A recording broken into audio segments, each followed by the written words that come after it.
This is it. Yeah, this is our canola crop. Swathed and ready to harvest, Chuck Fossey is happy with his canola crop this year. It looks like we'll get a decent yield. He's just not sure who's going to buy it all, with the Chinese market closed. It is difficult to replace a big marketplace like China. Normally, about 40% of Canadian canola seed goes to China. This spring, China barred Canadian imports. Apparent retaliation for the arrest and detention of Chinese tech executive Meng Wanzhou. Just as farmers like Fossey were starting to seed. Too late to change their plans. We'll just proceed as we normally do and hope for the best. Over the summer, China hasn't shown much willingness to negotiate, let alone reopen its doors. That has the Canadian canola industry looking for new markets. Drought in Europe is creating demand for Canadian canola there. There's also an emerging market in biodiesel. Canola can be turned into a fuel. It's helping keep prices up, but doesn't replace the Chinese market. It's also absolutely critical that the Government of Canada find a way to improve and maintain a solid political relationship with China.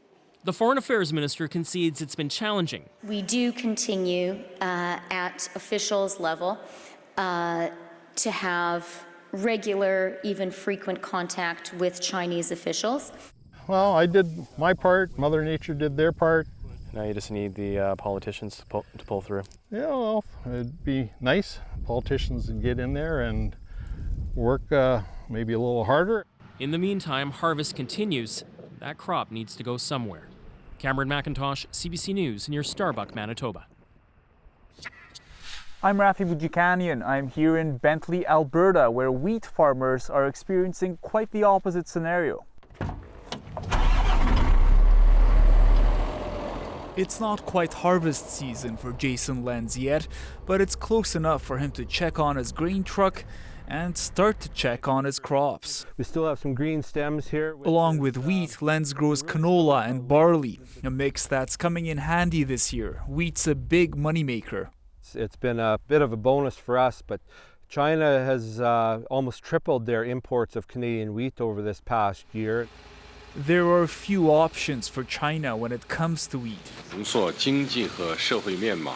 As its trade dispute goes on with the United States, its other big wheat seller, Australia, is off the market too due to crop failures. So they have limited ability to satisfy the Chinese market. So we're benefiting from that in the short term. But wheat has its own problems too.